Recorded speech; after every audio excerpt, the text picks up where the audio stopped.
मरघट से मरघट तक है तेरी कहानी, पग पग प्यारे।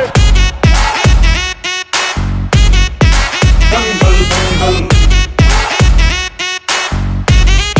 दंगल दंगल, सूरज तेरा चढ़ता ढलता गर्दिश में करते हैं तारे। दंगल दंगल दंगल, धड़कने छाती में जब दुबक जाती है, पीठ थप थपा उनको फिर जगह बात बन जाती है। बावले हाथी सी हर चुनौती है रे, सामने खड़ी घूर के बड़ी आंख दिखलाती है, तो आंख से उसकी आंख मिला के भिड़ जाने का नाम है प्यारे। दंगल दंगल दंगल दंगल, सूरज तेरा चढ़ता ढलता गर्दिश में करते हैं तारे। दंगल दंगल दंगल दंगल,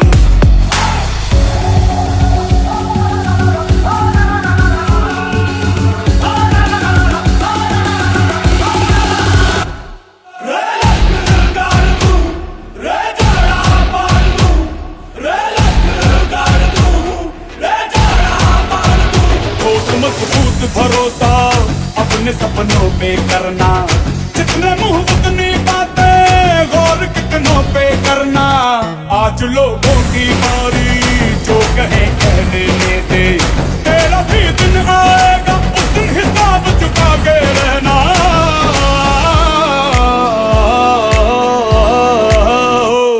अरे भेड़ की हाहाकार के बदले शेर की एक दहाड़ है प्यारे।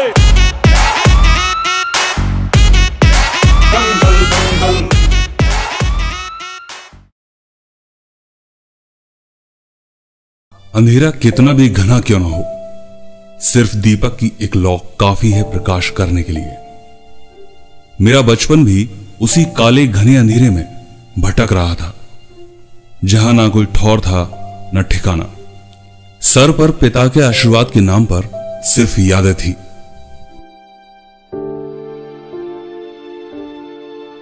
बड़ों के नाम पर मां, जिन पर मेरे साथ मेरी बहन और मेरे भाई की जिम्मेदारी का बोझ था। मेरे हाथ भी मेरे तजुर्बों की तरह खाली थे। मात्र 10 साल की उम्र में मैं अपने आप को बड़ा करने में लगा था, जिससे अपने भाई बहनों की परवरिश कर सकूं। इस अंधेरे को रोशन किए मुझे और मेरी जिंदगी को डायरेक्ट सेलिंग इंडस्ट्री से रूबरू करवाया और मुझे बनाया आप सबका डायमंड का लीडर। मैं हूं सौरभ चौधरी।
18 नवंबर 1996, शहर गोरखपुर, उत्तर प्रदेश। वो जिला जहां मेरा यानी कि सौरभ चौधरी का जन्म हुआ। मेरे पिता स्वर्गीय श्री रमेश चंद्र जनरल स्टोर की दुकान चलाते थे और मां सुनीता देवी घर संभालती। एक छोटे भाई सत्यम और छोटी बहन नेहा के साथ मैंने अपने बचपन की शुरुआत की और दामन थमा केंद्रीय विद्यालय का, जहां शब्दों को लिखना सीखा। महज 10 साल की उम्र में पिता का साया उठ गया।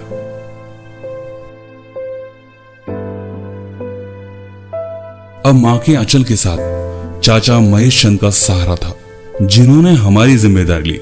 पर वक्त हमारे लिए अपना ना था। 14 साल की उम्र में मैंने अपने चाचा को भी खो दिया। अब घर में मां के बाद मैं ही बड़ा था जो हालात से लड़ सकता था। दुकान बंद हो चुकी थी।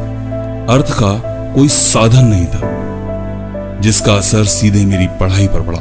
मुझे, मेरे भाई, मेरी बहन को स्कूल से निकाल दिया गया। अब सफर कठिन था, हालात तंग, हाथ खाली, बिना शिक्षा, अनुभवहीन जिंदगी। पर जिंदगी से लड़ना होता है। निकला घर से काम पर बाल मजदूरी का डर सबके जहन में आते ही मुझे काम न मिलता। पर मैं जरूरतों को देख चुका था। एक गिलास की फैक्ट्री में काम मिला तो 2 वक्त रोटी की जुगाड़ हुई।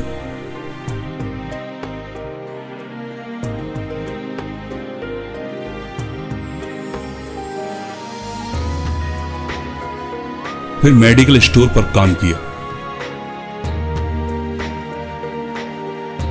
तो कभी घर घर जाकर सामान बेचा। पेट की भूख इतनी थी, जहां काम बताया वहां काम किया। पर वक्त बेरहम बना था मेरी किस्मत पर। भाई को हड्डियों की बीमारी हो गई जिसका इलाज बहुत महंगा था। तकलीफ कम होने का नाम न लेती। कर्जे ने मां को वक्त से पहले बूढ़ा और कमजोर कर दिया। बहन और भाई की मासूम आंखें स्कूल जाने की राह तकती और मेरी आंखें तकलीफों के अंत का इंतजार करती। घने अंधेरे में दीपक जला और प्रकाश की एक किरण दिखाई दी। नेटवर्क मार्केटिंग बिजनेस को ज्वाइन किया। 2013 में मामा ने पैसे दिए और राह दिखाई। शुरुआत बेकार रही पर एक्टिव अपलाइन ने साथ दिया। मजबूत किए मेरे इरादे और मेरे कदम। उम्र और तजुर्बा दोनों कम था। लोगों से मिलता तो उम्र का हवाला देते। आपकी जितनी उम्र है उससे ज़्यादा हमारी कमर है। आप इस प्लान में कहाँ से फंस गए?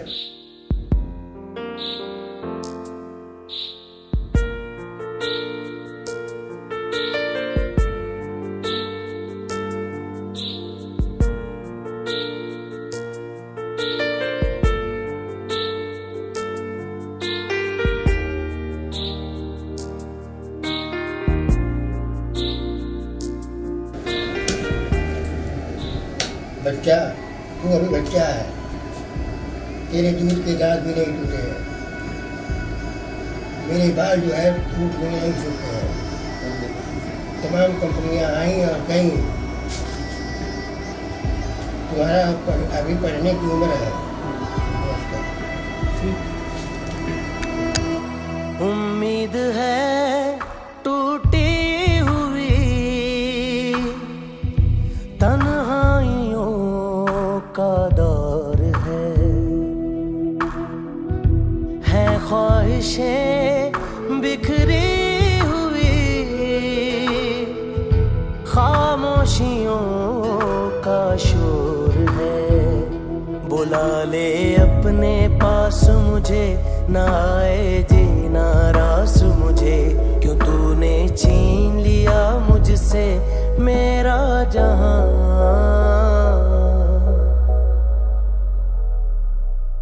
ऐ खुदा, और जाने अनजाने मुझे निराशा के अंधेरे में ढकेल देते। ये क्या किया खुदा,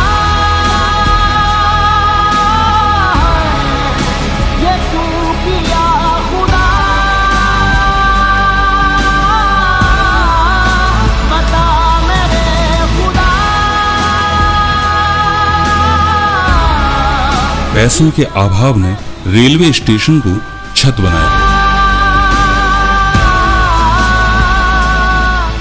पर मेहनत और विश्वास ने बुरे वक्त की डोर को तोड़ा। अपलाइन ने मार्गदर्शन दिया, उनका साथ रहा।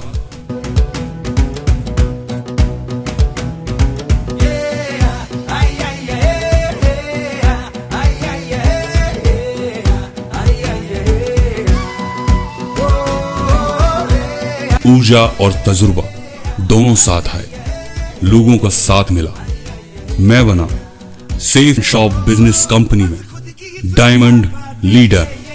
आज खुश हूं आपके आशीर्वाद और आपके साथ के साथ।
मैं डायमंड लीडर सौरभ चौधरी।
एक जिंदगी सबको मिली, इंसानियत की राह पे चलो, ना भेदभाव कोई रहे, सबके लिए जगह दिल में हो। Open your heart and spread your love to the world, 'cause we're all the same. Let there be peace, let there be faith, अब मेरे संग कहो।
आशिक हूँ मैं, कातिल भी हूँ, सबके दिलों में शामिल भी हूँ। आशिक हूँ मैं, कातिल भी हूँ, सबके दिलों में शामिल भी हूँ। दिल को चुराना, नींदें उड़ाना, दिल को चुराना, नींदे उड़ाना बस यही मेरा कसूर। वादों से अपने मुकरता नहीं, मरने से मैं कभी डरता नहीं। बादशाह ओ बादशाह, बादशाह ए बादशाह, बादशाह ओ बादशाह, बादशाह।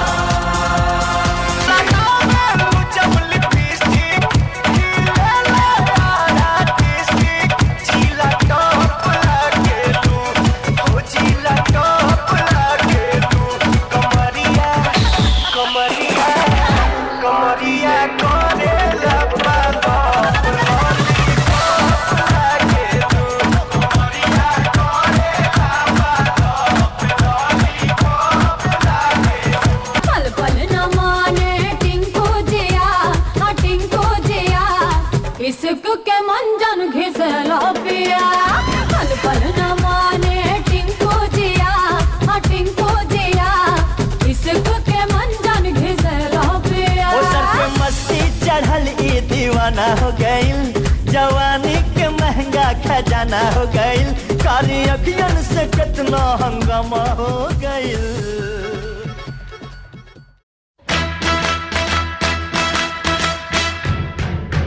Congratulations and celebrations when I tell everyone that you're in love with me. Congratulations and jubilations, I want the world to know I'm happy as can be. Who would believe that I could be happy and contented? I used to think that happiness hadn't been invented, but that was in the bad old days before I met you. When I let you walk into my heart. Congratulations and celebrations when I tell everyone that you're in love with me. Congratulations and jubilations, I want the world to know I'm happy as can be. I was afraid that maybe you thought you were above me, that I was only fooling myself to think you'd love me. But then tonight you said you couldn't live without me. हमने कभी सोचा नहीं था कि हमें ऐसा मिलेगा ज़िंदगी। हमने तो कई सपने में भी नहीं सोचा था कि आज हमें ऐसा फैसिलिटी मिला है। हमें नहीं पता था कि हम अपने पैरों पर कभी खड़े हो पाएंगे, लेकिन हमारे भाई ने कहा कि दुनिया की कोई ताकत तुम्हें पैरों पर खड़ा होने से नहीं रोक सकती। मैं पूरी कोशिश करूँगा। अगर ये सिस्टम ना होता तो हम कभी अपने पैर पर खड़े नहीं हो पाते। धन्यवाद। और यहाँ पे और भी बहुत सारे भैया बैठे, उनको क्या कहेंगे? उनको भी बढ़ना चाहिए कि नहीं अपने छोटे भाई के लिए? हाँ, सारे बड़े भाइयों से रिक्वेस्ट है अपने छोटे भाई के लिए सब पूरी जी जान लगा दे उन्हें आगे बढ़ाने में। बहुत बढ़िया।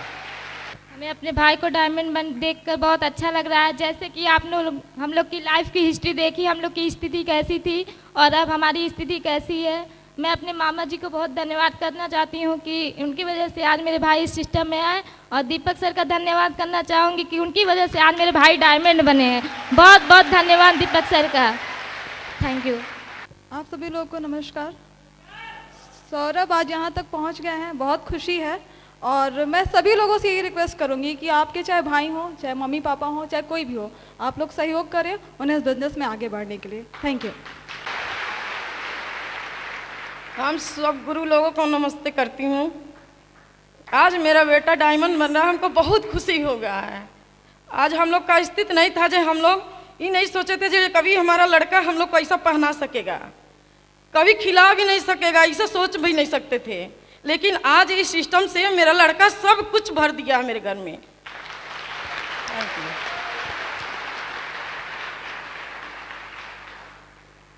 मेरा लड़का जब आता था कहीं से प्लान देके आता था, पूरे घर में डायमंड डायमंड लिखता था। हम कहा बाबू क्या लिखते हो? कहा मम्मी हम एक दिन डायमंड बन के दिखाएंगे।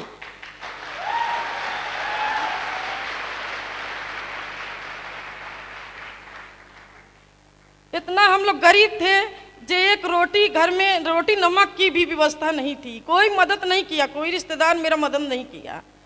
फिर मेरा बेटा कहा मम्मी रो ना, हम एक दिन हम बड़े आदमी बन के दिखाएंगे तुमको, तुम रोना मत। हम लोग जाते थे गिलास के फैक्ट्री में चुपे चुपे, मोहल्ले वाले चुपे से जाते थे, हम लोग फैक्ट्री में गिलास भरते थे, गिलास भर के आते थे, तब नहाते धोते थे हम लोग, जो मिलता था फैक्ट्री से पैसा वो चलता था। एक दिन भैया मेरे मामा के लड़के हैं, वो आए, कहे इस सिस्टम के बारे में बताएं, कहे तुम सुनीता बोल दो, एक दाई करेगा सौरभ तो वो आगे बढ़ेगा इस सिस्टम से। लेके गई, वो पैसा दिए, मदद किए, उससे मेरा लड़का आज डायमंड बन गया। हम लोग को बहुत खुशी है आज डायमंड बन गया। Thank you. बहुत बढ़िया, जोरदार तालियां माता।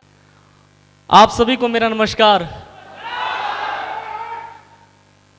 शब्द नहीं है जो मैं जोड़ पे, ऐसा मुझे नहीं लगता है कि इस ब्रह्मांड में कोई ऐसा शब्द बना है जो आज मेरी भावनाओं को, शायद उस शब्दों को अगर मैं जोड़ के अपनी भावनाओं को व्यक्त करना चाहूँ तो शायद कोई शब्द नहीं बचा है मेरे पास, ऐसा बना ही नहीं है आज जो मुझे फील हो रहा अंदर से। बस इतना कहना चाहूँगा आप सभी महान भावों का, बहुत दूर से और बहुत कीमती समय अपना आप लोग निकाल के आज के मेरे सेलिब्रेशन में, आज के सेलिब्रेशन में, आज के प्रोग्राम में, मेरी खुशियों में आप लोग ने अपना समय, कीमती समय निकाला, सर लोगों ने भी निकाला। मैं आप सभी लोग का वाकई में सजदा अदा करना चाहूँगा तहे दिल से अपना। आज आप सभी लोग को मैं नमन करता हूँ झुक कर।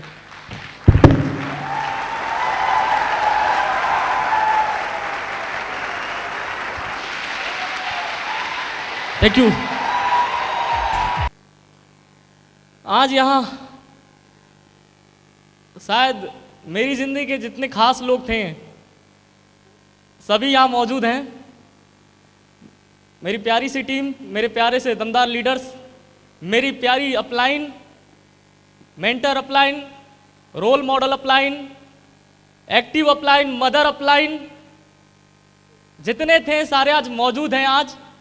और मेरे परिवार के मम्मी भाई बहन जितने अपने हमदर्द थे आज सभी लोग मौजूद हैं। बस अगर कमी है तो आज कमी इस बात की है कि आज पिताजी नहीं है मेरे, बस अफसोस है। Thank you. बस इस बात का अफसोस है कि आज सभी इस खुशी में शरीफ हुए हैं, लेकिन बस उनकी कमी महसूस हो रही है कि शायद अगर आज यहाँ होते तो शायद आज का प्रोग्राम अगर शायद अगर सामने देख रहे होते तो शायद संपूर्ण हो जाता मेरा जीवन, कि आज शायद मैं कुछ कर पाया हूँ। ये जो भी हुआ मेरे परिवार के सपोर्ट की वजह से और इस सिस्टम अपलाइन की वजह से। हर वक्त एक ही चीज महसूस होता है, कहते हैं जिस तरह घर पे अगर 4 परिवार है, अगर छत ना रहे और आदमी रोड पे घूमे, रात होगा, दिन होगा, बारिश होगा, ठंडी होगा, आप उससे जाके कभी पूछना कि जिसके सर पे छत नहीं है, जब बारिश आता होगा तो कैसा महसूस होता होगा, जब ठंडी लगता होगा। Thank you.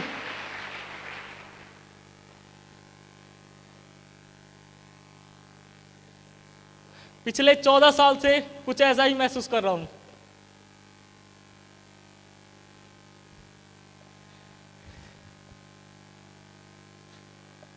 सब कुछ खुद ही करना था जीवन में।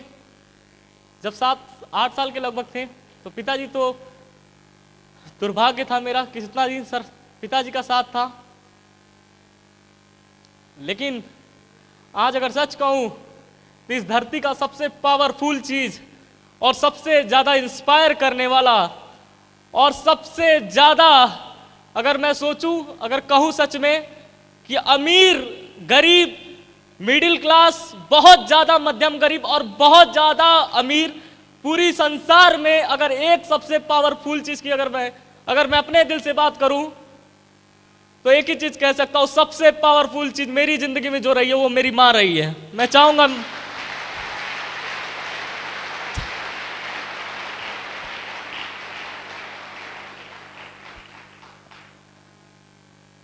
हर वक्त कभी पिता की कमी महसूस नहीं होने दिया,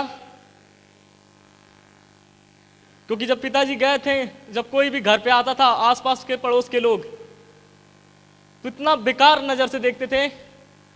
अगर घर में बैठे हम 7 साल की उम्र, छोटा भाई छोटी बहन, कोई भी आता था, सबसे बुरा वक्त लगता था हमको उस समय कि जब कोई भी घर पे आता था, कोई भी आ जाए दुनिया का इंसान, और उसको मालूम पड़ जाए कि इस लड़के के भाई बहन छोटे छोटे हैं और माता जी और कोई नहीं है सर पे, और ऊपर से 8 लाख का कर्जा मकान का, और खाने कमाने के लिए कोई नहीं है, तो ऐसा तरस, ऐसा लज्जित, ऐसा बेबसी का एकदम आंख में और एकदम शकल बना के आते थे कि बेबसी की तरह मेरे घर पे, अरे अरे बच्चे का क्या होगा।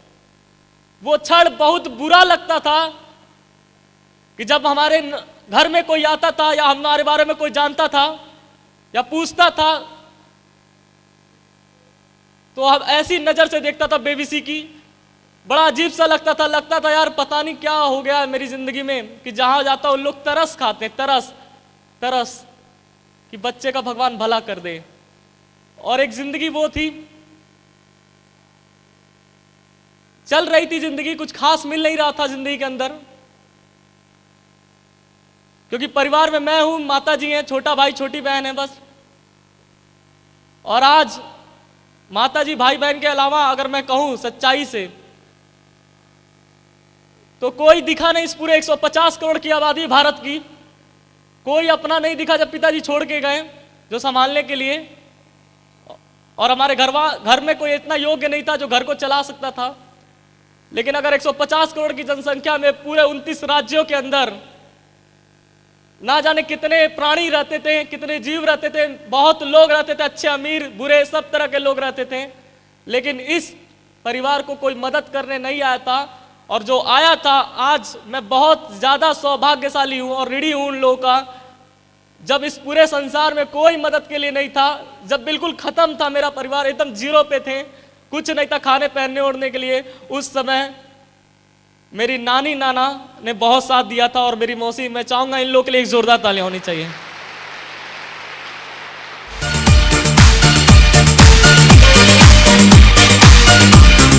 Thank you. सपोर्ट मिला नानी नाना मामी मामा, और धीरे धीरे गेहूं चावल आने लगा, और घर जैसे टेम्परेरी चलता था, चल रहा था। आवाज आ रही है पीछे तक? मैं आपको आज याद दिलाना चाहूंगा अपनी बात को यहां पे काट कर कि आज हम यहां पे क्यों आए हैं। आपको मालूम है, आज से तकरीबन 4 साल पहले जब इस इंडस्ट्री में मैं कदम रखा था, और हो सकता है कोई आज फॉर्म भर के भी पहली बार आया हो, ऐसे कोई है यहां पे जो फॉर्म भर के पहली बार आ गया हो? कुछ लोग हैं, मैं था। मैं आज से 4 साल पहले फॉर्म भर के मेरे मामा जी ने इनवाइट किया, और ऐसे ही एक डायमंड सेलिब्रेशन में मुझे भी बुलाया गया था। और मुझसे, जैसे मैंने आपसे पूछा कि आपको मालूम है आज यहाँ पे आप क्यों हैं, तो आप इस बात से भी अनजान हैं, लेकिन मैं उस दिन अनजान नहीं था, क्योंकि जो मुझे बुलाने वाले थे आज से तकरीबन 4 साल पहले, जब बुरी स्थिति थी, कुछ नहीं था जिंदगी में, ये पट्टा सूट टूट कुछ नहीं था, उस समय केवल अंदर एक जान बची थी, उस जान को ऊपर एक शरीर था, इस शरीर को बनाने के लिए दिन रात खोज रहा था कि कुछ रास्ता मिले। और सेफ शॉप जब जिंदगी में आया, समझ में बिल्कुल नहीं आया, कुछ सब ऊपर से निकल रहा था, क्योंकि देश दुनिया के बारे में कुछ मालूम नहीं था। लेकिन जब 4 साल पहले आप ही लोगों की तरह मुझे भी बुलाया गया था, और जब मैं पहली बार 4 साल पहले मेरे मामा और मेरा अपलाइन ने बुलाया, तो उन्होंने ये बात बोला था मुझसे, जैसे मैंने आपसे पूछा कि आज आप पे क्यों आए हैं, क्या मकसद है, पता नहीं मालूम है कि नहीं मालूम आपको, केवल मोटिवेट होने आए हैं। तो मैं ये तो नहीं जानता हूं, क्योंकि मोटिवेट होना है तो आप पिक्चर देख लीजिएगा घर पे जाके, उससे ज्यादा मोटिवेट हो जाएंगे, एक्शन उक्शन थोड़ा घर में आ जाएगा। लेकिन मेरे मामा ने और मेरे सीनियर अपलाइन ने 4 साल पहले बुलाते वक्त एक बात बोला था कि सौरभ चौधरी, अगर तुम उस प्रोग्राम में जाते हो और वहां पे पार्टिसिपेट करते हो और वहां बैठकर पूरे प्रोग्राम को अंतिम समय तक पूरे प्रेजेंट माइंड से अगर अटेंड करते हो, तो वो वहां का दिन जो होगा, भले तुम्हारे लिए हो या ना हो, लेकिन उस दिन तुम्हारे पीठ पर इस बात का, तुम्हारे नसीब पर इस बात का मोहर लग जाएगा कि अगर वहां पे एक आदमी डायमंड बना है और उसमें तुमने पार्टिसिपेट किया है, तो उस दिन तुम्हारे पीछे, तुम्हारे नसीब पर मोहर लग जाएगा कि तुम भी डायमंड बन जाओगे, पक्का बन जाओगे। Thank you. और ऐसे ही एक डायमंड सेलिब्रेशन में मुझे भी बुलाया गया, और मैं गया आप ही की तरह, और पीछे ही बैठा था, बिल्कुल भीड़ का हिस्सा भरा था और टी शर्ट में गया था, पहनने के लिए कुछ ढंग का कपड़ा भी नहीं था। ये मामा जी हमारे रेलवे में, चाहूंगा मामा जी के लिए जोरदार तालियां होनी चाहिए हमारे। Thank you. मामा जी रेलवे में थे, तो रेलवे में थे, पास वगैरह मिल जाता था तो पास पे ही लटक के चला गया था और वही डायमंड शिप था। जिंदगी में पहली बार आंखें खुली और मेरा पता नहीं क्यों दिल उस दिन से पहले जिंदगी के में क्या हो सकता है कुछ नहीं समझ में आ रहा था, ना करना चाह रहा था, थक चुका था, क्योंकि 7 साल की उम्र से संघर्ष जब स्टार्ट हुआ था जीवन में तो कुछ दिख नहीं रहा था, क्योंकि 7 साल के बच्चे को, और वो भी केंद्रीय विद्यालय में 9th में पढ़ाई करते हुए, पढ़ने का बहुत शौक था। हर कुछ जीवन में ऐसा नहीं है जीवन गरीब बचपन में पैदा हुए थे, ऐसा कुछ नहीं था। हमारे पिताजी एक बिजनेसमैन ऑलरेडी थे, सक्सेसफुल। हमारे घर में MBA टॉपर थे गाजियाबाद के, अच्छे लोग, प्रोफेशन थे। जब पिताजी थे, पूरा उस जिस मोहल्ले में 90 की बात कर रहा हूं, लैंडलाइन मोबाइल अगर फोन किसी के पास आया था तो उस पूरे गोरखपुर क्षेत्र में मेरे घर हुआ करता था। उस समय हमारे घर में इतना कुछ था, घर में लाखों रुपए 1992 में हमारे घर में पड़ा रहता था। उस समय हमारे परिवार में जो जितनी भी बातें आज तक आपने मेरे बारे में सुना है, मैं आज तहे दिल से आपको सच्चाई बताना चाहूंगा उस बात का, क्योंकि आज तक तो अधूरी जानकारी थी। आज मैं पूरी, क्योंकि जिस दिन का इंतजार था यही था, और शायद आपको भी है। यस और नो? और बस एक चीज और प्लस करना चाहूंगा इस कहानी में, कि पिक्चरों की कहानी में हीरो केवल एक होता है और उसमें विलेन होता है, लेकिन आपके अपने लाइफ में हमारे सर ने एक ही चीज सिखाया था। यहां पे बैठा हुआ हर एक शख्स, यहां जितने बैठे हैं सभी हीरो और हीरोइन है, कोई यहां विलेन नहीं है, सब के सब। Thank you.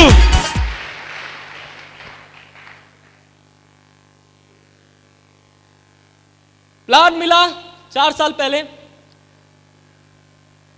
समझ में नहीं आ रहा था उस उम्र में। पिताजी जब थे तो सक्सेसफुल थे, मकान वगैरह सब कुछ था, फर्स्ट क्लास जिंदगी चल रहा था, अच्छे स्कूल में पढ़ाई कर रहे थे। जिस वीडियो गेम जो खेलते हैं लोग, हमारे घर पे दूर दूर से बच्चे आते थे खेलने के लिए, किसी के पास नहीं हुआ था वो वीडियो गेम 30-30 हजार रुपए का सन 2003 के अंदर हमारे घर में हुआ करता था। सब कुछ जिंदगी में था, कोई चीज की कमी नहीं थी, लेकिन पता नहीं क्या ईश्वर को मंजूर था, कुछ पता नहीं चला कि अचानक एक दिन ऐसा था कि जब मैं स्कूल से पढ़ के आया, सब जिंदगी बढ़िया चल रही थी, अच्छे से गुजर रहा था। हमारे घर में मेरी माता जी थी, चाचा चाची थी, माता जी थी, पिताजी थे, सब चल रहा था। पिताजी अपने बिजनेस करके आए और मैं स्कूल से जब पढ़ के लौटा, 4th क्लास में था, मैं जब स्कूल से लौटा उस दिन, तो एक ऐसा दिन था 27 नवंबर 2003, मेरी जिंदगी का सबसे बुरा दिन। पता नहीं क्या ईश्वर को मंजूर था उस दिन, कि उस दिन जब मैं स्कूल से लौटा तो बहुत बुरी खबर सुनने को, मतलब ऐसा लगा कि क्या हो गया, अचानक से बिल्कुल जमीन नीचे से हट गया और बिल्कुल समझ में नहीं आया। सब लोग घर में रो रहा है और बाद में देख रहा हूं पिताजी तो नहीं रहे, और मरने को भी क्या कहा जाता है, मर कैसे गया आदमी, ये भी समझ उस उम्र में नहीं था। बस लोग रो रहे थे, ये समझ में आ रहा था कुछ खराब हुआ है। मैं और मेरी भाई बहन किनारे बैठे हुए थे, लोग ऐसे कार्यक्रम चला, खत्म। फिर जिंदगी वहां से एक नया मोड़ ली। जिंदगी में बहुत अच्छे दिन देखे थे, बहुत अच्छे, बहुत खुशियां थी परिवार में, केंद्रीय विद्यालय में पढ़ाई कर रहा था, अच्छा चल रहा था जिंदगी में, किसी चीज की कमी नहीं थी। लेकिन एक झटके में 27 नवंबर 2003 में एक दिन में सब खत्म। जैसे ही पिताजी गए, कुछ लोन कर्जा पता नहीं कहां कहां से अचानक से आ गया, जो प्रॉपर्टी था वो भी गया, कई जगह का पता ही नहीं चला कहां चला गया सब, क्योंकि पिताजी के जाने के बाद कोई संभालने वाला नहीं था। लेकिन सौभाग्यशाली था, आज मैं ऋणी हूं मेरे पिताजी और आज यहां बैठे हुए सबके। आज पहले एक और इंसान है जो आज वो भी दुनिया में नहीं है, लेकिन मेरे पिताजी के जाने के बाद उन्होंने मेरा पालन पोषण, मेरे परिवार की जिम्मेदारी उठाई थी, और मैं आज उनको सच सच प्रणाम करता हूं। मेरे चाचा जी, जिन्होंने मुझे, जब कोई नहीं समाप्त हो गया था तो उन्होंने कुछ दिन सहारा मेरा बना था। लेकिन पता नहीं क्या हुआ, 2007 सॉरी 2006 जुलाई, कुछ ऐसा वक्त आया कि वो भी लीड कर रहे थे, थोड़ा थोड़ा घर को चला रहे थे, जितना उनसे हो पा रहा था वो भी अपना काम करके बिजनेस करके अपने परिवार को भी चला रहे थे, मेरे परिवार को भी चला रहे थे उसी घर में रहकर। पढ़ाई बहुत ज़्यादा सौभाग्यशाली हूँ कि अगर आज मुझे कुछ आता है इंग्लिश में, हिंदी में, कुछ भी, केमिस्ट्री, मैथ, कुछ भी आता है तो मेरे चाचा की वजह से आता है। मैं चाहूंगा एक जोरदार तालियां मेरे चाचा जी के लिए भी। पिताजी के जाने के बाद वही सहारा बने, कुछ दिन तक चला, लेकिन दुर्भाग्य से एक वक्त ऐसा भी आया कि उनका भी साथ छूट गया। उनको भी एक बीमारी लगी और वो भी नहीं रहे, स्वर्गवास हो गया उनका भी। और उनके जाने के बाद तो तहलका ऐसा मचा परिवार के अंदर कि जितनी मैंने अमीरी देखी थी, जो चांदी के बर्तन में खाया करते थे, जो भौकाल था, जो रौब था उस समय का, घमंड था अंदर, घमंड तो नहीं बोलेंगे लेकिन हाँ बच्चा था, साइकिल था, सब कुछ था, तो दूसरे बच्चों को दिखाता था बहुत और अच्छे से खुल मिल के रहता था, मजा करता था, नहीं जानता था कुछ। लेकिन जैसे चाचा जी भी जब चले गए तब तो बिल्कुल विपरीत, इतना ज्यादा अनाथ की तरह लगा। चाची जी अपना परिवार लेके किनारे, वो अपने मैके चले गई, अब बचे हम और मेरी मम्मी और मेरी छोटा भाई और मैं और बहन, 4 परिवार केवल बचे थे उस परिवार में। और सब लोग जितने अपने कहने वाले लोग थे, केवल इतने ही नहीं, मेरे खानदान का खानदान और बड़ा था, और भी लोग थे जो बोलते थे अपने हैं। जब पिताजी थे कमाते थे तो सब थे अपने, लेकिन जब पापा और चाचा दोनों गए तो जो अपने कहने वाले थे वो सपनों में भी अब नहीं नजर आ रहे थे, सब के सब छोड़ के भाग चुके थे, कोई ना कोई नजर। क्योंकि लोग अगर मेरे दरवाजे पे आते ना तो सबको मालूम, अगर आप लोगों में से कोई भी आता ना, सच कह रहा हूं, उस समय की स्थिति परिस्थिति इतनी डैमेज थी कि अगर आप मेरे घर में आके बैठ जाते ना, आपके घर में अगर आपके जेब में 1000 रुपया भी होता ना, आप निकाल के दे के जाते हैं, तरस खा के जाते हैं। कुछ ऐसी खराब स्थिति चल रही थी, क्योंकि जब सब खत्म हो गया तो ऊपर से 8 लाख का कर्जा था मकान का। हम लोग तो अभी ये भी नहीं जानते थे, अभी तो सब सदमा लगा ही था। लेकिन कुछ दिन के बाद, 6 महीना बाद एक नोटिस आया घर पे, और नोटिस में पता चला कि जिस मकान में हम अपना समझ के, अपने पिताजी का समझ के हम रह रहे हैं, वो मकान भी अपना ही नहीं है, वो भी लोन पे 8 लाख का सरकार का। और उस समय तीसरा झटका लगा कि पिताजी तो गए ही गए, लेकिन साथ में इतना बड़ा लोन, 8 लाख का लोन छोड़ के गए। और कमाने वाला कोई नहीं, समझाने वाला कोई नहीं, बताने वाला भी कोई नहीं था। पढ़ाई कर रहा था, 9th क्लास में पढ़ने बहुत शौक था, नेशनल प्लेयर तक, चेस का मैं खिलाड़ी भी रह चुका, हर चीज मेरा बेस्ट टू बेस्ट था। लेकिन 9th क्लास में पढ़ते वक्त स्कूल से निकाल दिया गया, केवल ये बोलकर क्योंकि हम फीस नहीं जमा कर पाए थे। मेरे भाई बहन को स्कूल से निकाला गया था इसलिए क्योंकि फीस नहीं जमा हो पाया था। घर पे आके बैठ गए, और मम्मी से एक बात जरूर मैं उस दिन बोला था, साइकिल हीरोजुम थी, आया घर पे, और जिस मास्टर ने निकाला था गुस्सा तो बहुत तेज आया था। लोग कहते हैं कि यहाँ इंसान ही इंसान के काम आते हैं, वहां इतना उसको जाति प्रमाण पत्र, आय प्रमाण पत्र, स्कॉलरशिप के लिए मैंने सब दिया था कि स्कॉलरशिप पे पढ़ा देगा, कुछ नहीं किया। और घर आ गया, और घर में आया तो माता जी को उसी दिन बोला, और आज भी आपसे कह रहा हूं कि जिस दिन वो आया था लौटकर वापस स्कूल से, उसी दिन के बाद कभी स्कूल का मुंह नहीं देखा, ना विद्यालय ना कॉलेज का। घर पे आया और उसी दिन मम्मी को फाइल कर दिया था कि आज के बाद पढ़ना उड़ना कुछ नहीं है, क्योंकि पढ़ लिख के हम देख रहे हैं ये लोग पढ़े लिखे हैं कि इंसानियत नाम की तो कोई चीज में नहीं अंदर। अब कुछ भी करना है, जो भी करना है करेंगे, देखा जाएगा। घर में मैं बड़ा था, उस समय उम्र थी लगभग 10-12 साल की होगी। और जब निकाला गया, स्कूल आया, लौट के आया घर पे, तो बोल दिया फाइल आप कभी नहीं पढ़ेंगे, कुछ भी हो जाए, पैसा कितना भी आ जाए अब नहीं पढ़ेंगे। दिमाग में एकदम सेट हो गया था कि पढ़ लिख के भी इंसानियत थोड़ी ना रहता अंदर। और आया घर पे और बोला कुछ करेंगे देखा जाएगा। वही साइकिल लेके 3 दिन निकला रहा, भ्रमण करता रहा पूरा, छोटी सी उम्र, अपने दोस्तों के पास गया, सबके पास गया। सबसे बुरा लगता था 8 लाख का नोटिस। अगर एक बार, मेरी माँ हमेशा इस बात के लिए रोया करती थी बार बार कि अगर घर पे, अगर नोटिस बोर्ड पे, अगर घर पे सील लग गया ना तो सबसे बड़ी इज्जत का, जो इज्जत आज तक पिताजी ने बनाई थी सब खराब हो जाएगी। अगर घर भी लोन पे चला गया, अगर ऐसे नीलाम हो गया तो सबसे बड़ा टेंशन तो मेरे सर पे था। कुछ भी कर सौरभ चौधरी, सब पढ़ाई उड़ाई छूट के सब लोग घर में बैठा है, कोई कुछ नहीं करता, सब घर में, हमारे परिवार 4 परिवार बैठा रह गया। और मैं ही था घर घर घूम रहा था जाके कि कोई नौकरी, कोई रास्ता मिले जहां से मैं अपना लोन बचाऊं।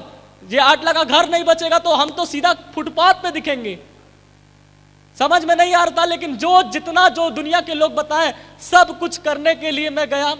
सबसे पहले दोस्त के पास गया तो वहां मेरे दोस्त के पिताजी मिले, जिन्होंने राय दिया कि मेडिकल स्टोर पे बाबू बैठो, मैं तुमको लगवा देता हूँ, 600-700 रुपया मिलेगा, वहां से कमाना, कम से कम कुछ तो खर्चा चलेगा, कुछ तो एडजस्ट होगा।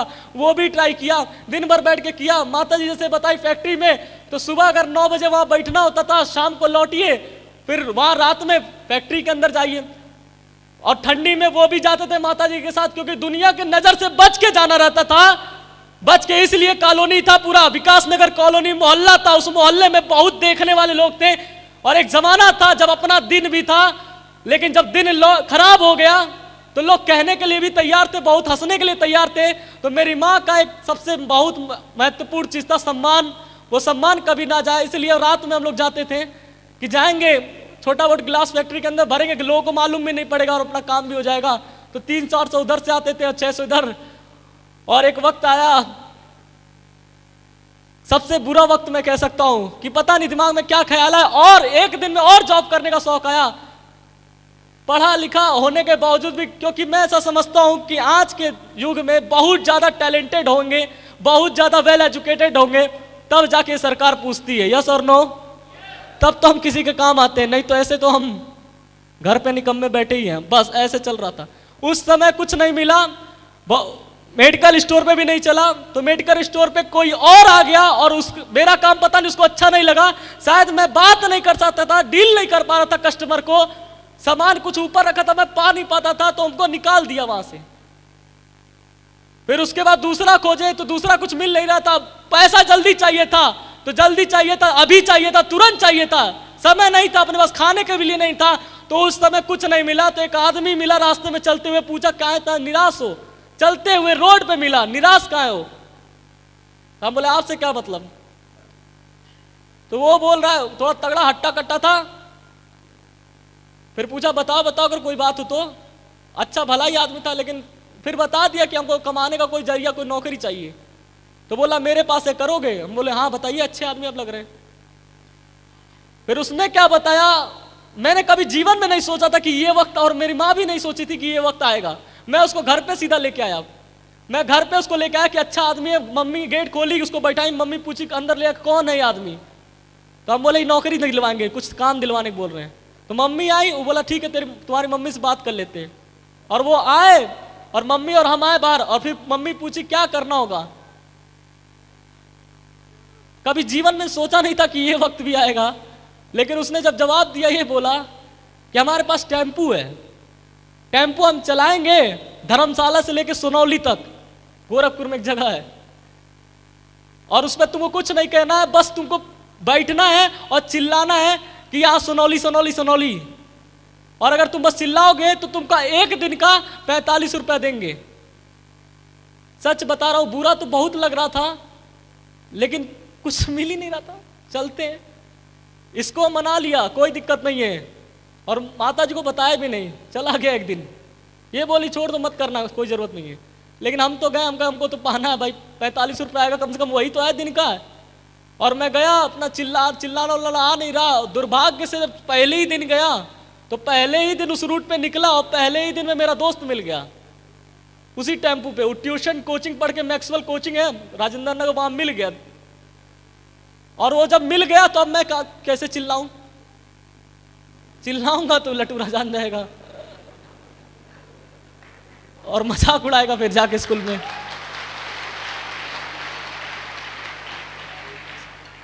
अगला स्टॉपेज पड़ा, जैसे एक जगह पड़ा, वो बैठा हुआ था, तुरंत हम कहें कि ठीक है दोस्त अभी चिल्ला नहीं रहा, मैं बैठा हूँ चुपचाप। वो बोल रहा है कितना भी टेम्पो वाला, मैं पीछे लटका हुआ हूँ, कुछ नहीं बोल रहा हूँ।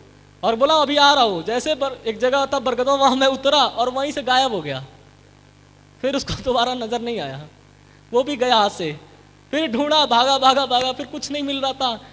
फिर सौभाग्य रहा, फिर एक नौकरी हाथ लगी, घर घर जाके फिल्टर मशीन बेचने का। हिंदुस्तान में कुछ मिले या ना मिले, लेकिन बेचने का काम जरूर मिल जाता भाई, बात सही है। यस और नो? याद रखिएगा, जब भी जिंदगी में कुछ अच्छा और बड़ा होने वाला रहता है, दो ही चीज सर पे भारी होता है, या तो सरस्वती माता भारी पड़ेंगी या तो शनि महाराज घूम रहे हैं, आपको दिखेंगे नहीं, लेकिन हो सकता है अभी भारी पड़ सकते हैं आप पे सर पे। सरस्वती पड़ गई तो कल्याण है, और अगर शनि पड़ गए तो जो है वो तो गया ही फिर आपका। एक्साइटेड है? पता चलना चाहिए कि आज से, आज का जो डेट है, इस डेट को माइंड के अंदर सेट कर लीजिए, और मेरा यहां पे कोई अलग से किसी और कहीं और की टीम नहीं आकर, ये अपनी टीम है, इस अपनी टीम में दम हो या ना हो, लेकिन मैं आप सभी से बैठे हुए सभी से वादा कर रहा हूं, अगर आप मुझे नहीं जानते हैं तो आज जान लीजिए, मेरा नंबर है, किसी से भी ले लीजिए, या मैं आप तक आ जाऊंगा, ये मेरी वादा रहा आपसे। लेकिन इतना जरूर वादा करता हूं आप सभी लोगों से कि यहां जितने लोग बैठे हैं इन सभी से वादा है, अगर वाकई में खून लाल है और मां ने अगर दूध पिलाया है और 2 हाथ 2 पैर और दिल में छेद नहीं है, तो मैं अपनी तरफ से वादा करता हूं आप सभी लोगों से, आप भी अपने तरफ से कर लेना होगा, करना होगा, कर लीजिएगा, वरना मैं तो करने के लिए तैयार हूं, 2 साल आपके साथ डटने के लिए तैयार हूं। यहां बैठा हुआ नीचे से लेकर ऊपर तक, टेढ़ा मेढ़ा, दाएं बाएं, छोटा बड़ा, काला पीला, जैसा जो समझते हैं अपने आप को समझ लीजिए, लेकिन यह सौरभ चौधरी का वादा है कि यहां जितने लोग बैठे हैं, मैं गारंटी लेता हूं आप सबकी, जहां जाना पड़े, जो करना पड़े, अगर मेरे गुरु ने यहां तक इस डायमंड का पट्टा पहनाया है, और मैं ऐसा समझता हूं कि 24 साल की उम्र में एक लड़का था भगत सिंह, अगर भगत सिंह 24 साल की उम्र में बिना मतलब का, कोई निजी स्वार्थ नहीं था, बिना मतलब का 24 साल की उम्र में देश के नाम के लिए शहीद हो सकता है, तो मैं आज इसी मंच से वादा कर रहा हूं आप सभी लोग से कि ये जिंदगी आप सबके डायमंड बनाने के नाम में आज लिखता हूं 100%।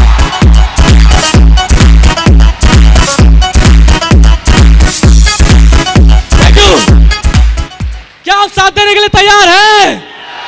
आज तक सर यहां महागुरु जी लोग बैठे हैं, एक बात इस टीम से पूछना चाहूंगा और एक वादा आप लोग से चाहूंगा, अभी तुरंत चाहूंगा कि आज तक इतने बड़े बड़े दिग्गज, नेटवर्क मार्केटिंग के गॉडफादर, नेटवर्क मार्केटिंग के फाउंडर लीडर, नेटवर्क मार्केटिंग के टॉप लीडिंग सीनियर लीडर में से, मोस्ट सीनियर लीडर में से एक लीडर, इनक्रेडिबल, जिसके नाम के आगे इनक्रेडिबल लिखा जाता है, वैसे वैसे शख्सियत आज हिंदुस्तान से नंबर 1 पोजीशन बना के आज हमारे बीच में मौजूद है।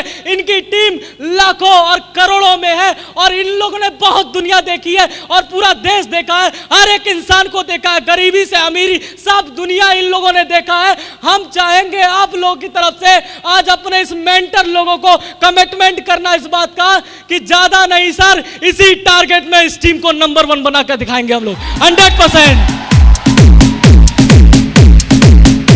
क्या आप लोग साथ देने के लिए तैयार हैं? यस और नो? बस ध्यान इतना दीजिएगा कि जिंदगी में जब भी कुछ अच्छा होने वाला होता है, जिंदगी बदलने वाला होता है, तब 2 ही चीज सर पे भारी होता है।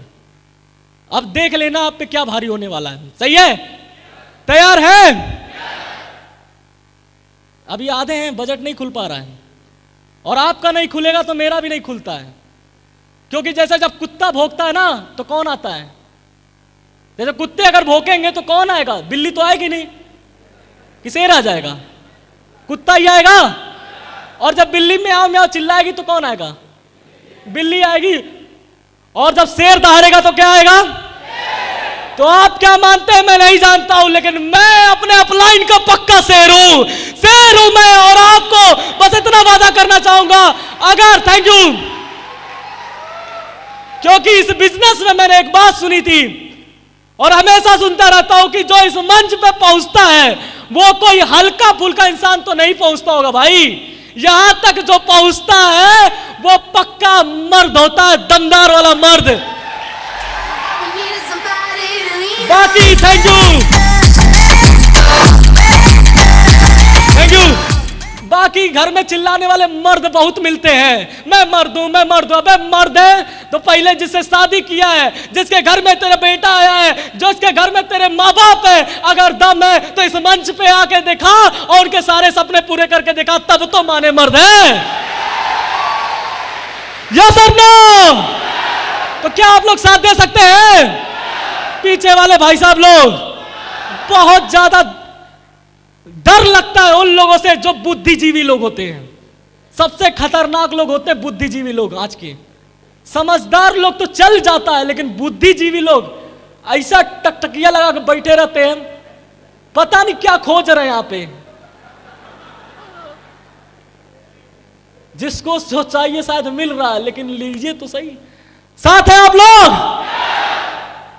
जिंदगी ऐसे चल रहा था, कुछ मिल नहीं रहा था, फिर घर घर जाके आरओ फिल्टर बेचने वाला काम, गेट खटखटाना। मैडम वो पहले शकल देखती थी, पहले कहती थी तुम बाबू, जैसे गेट खुला बाबू क्या, और जैसे उनका थोड़ा सा अगर कड़क मिजाज होता था बाबू, तुरंत मैं कुछ बोलता नहीं था, मेरे निकलो इधर। अगर कोई कड़क आदमी निकला तो बोला फिल्टर उल्टर नहीं बेच रहा हूं, कुछ नहीं, बस ऐसे गलती से घंटी बजा दिया।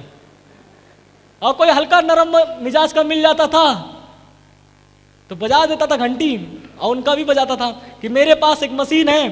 और एक हमारा जो लीडर था उस आरओ फिल्टर में, उसने चतुराई क्या देखी, वो हमको छोटा देखा, कुछ नहीं था, लेकिन दया था उसके अंदर, मुझे नौकरी दिया।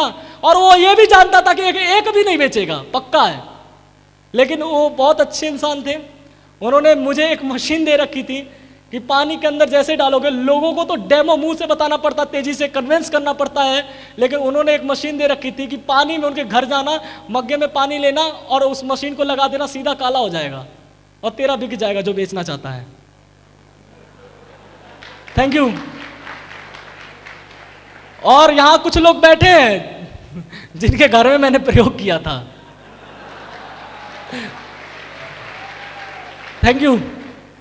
और उससे थोड़ा बहुत चल जाता था, एक दो बिक जाता था और कुछ रुपए आ जाता था, 600 700 800 1200 आ जाते थे, चल रहा था। फिर नोटिस, 3 महीना बाद फिर नोटिस आया घर में। चलते चलते 6 महीने इसे बीते, कुछ समझ में आ नहीं रहा था, ना भाई पढ़ पा रहा था, ना बहन पढ़ पा रही थी। एक वक्त भी ऐसा बुरा वक्त आया कि सब कुछ तो चलो चल रहा था, कोशिश कर रहे थे जिंदगी को संभाल लिया जाए, बचा लिया जाए, क्योंकि मरने का मन नहीं कर रहा था।